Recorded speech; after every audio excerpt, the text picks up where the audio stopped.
It's that time of year where I carve a pumpkin in a costume. Not for any reason, just for fun. This year it just so happens to land on the same day as giving strangely dressed children candy. There's one now. Excuse me, sir. I'm here from the IRS. Well, that's my good deed for the year. Now what to do? Oh, Luigi. Hi everyone, I'm Ian. After that whole good deed, the IRS is saying they're gonna send officers for me and freeze my assets. Like, what does that even mean? Luigi's Mansion, a game from an era where winning something from a contest you didn't enter is a horror game plot and not just an obvious scam like it is today. I have to use horror game lightly with this game. For any adult, it's just a cartoonish game with ghosts, but for children, I could understand it being quite scary. If you're a baby. Luigi's Mansion was actually quite controversial when it came out. It was the only Mario game that launched with the GameCube, and not even a mainline Mario game. It was the first and only time that Nintendo launched a console without an actual Mario game. But, once the outrage died down, people actually enjoyed it. The only gripe that reviewers had is the game is too short, only taking about 6.5 hours to complete. Luigi's Mansion is also the second game where Luigi is the main character. The first being, we don't talk about this. It actually became the 5th best-selling GameCube game, and was one of the first to be re-released under the Player's Choice header. Now on to the actual game. Luigi has won a contest for a mansion. Yes! Homeownership.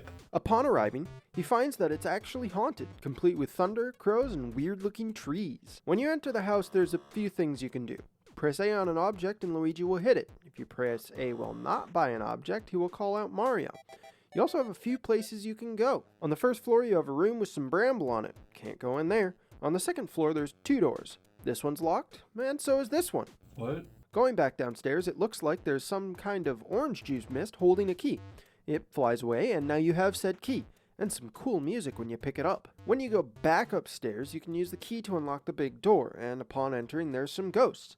But some old dude comes to rescue you with a vacuum cleaner. Yeah, that's my first option too. He introduces himself as Professor E. Gadd.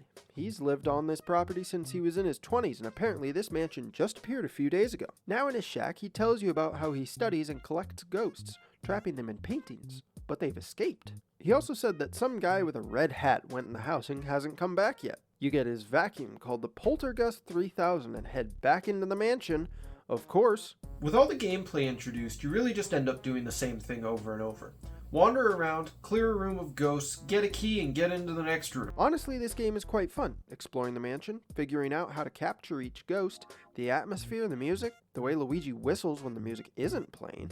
It's all good. Sometimes, you'll get into a room with a ghost that doesn't look like a random shape, but instead like a person. When you encounter these ghosts, you can't just wait for them to appear and then shine your light on them.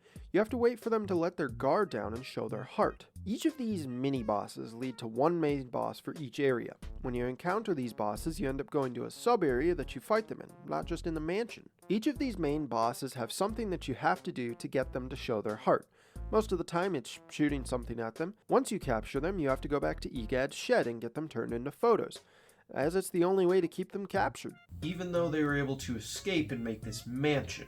On the way through all this, you'll want to collect as much money as you can, as it affects how the mansion looks after you clear all the ghosts out. At some point you accidentally let out the boos. There's 50 of them and you have to capture 40 of those to be able to face the final boss, King Boo, who is also who captured Mario. And you're done.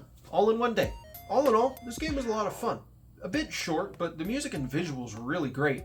I understand why people were mad when it came out. I mean, brand new console with better 3D visuals and no actual Mario game. What the hell?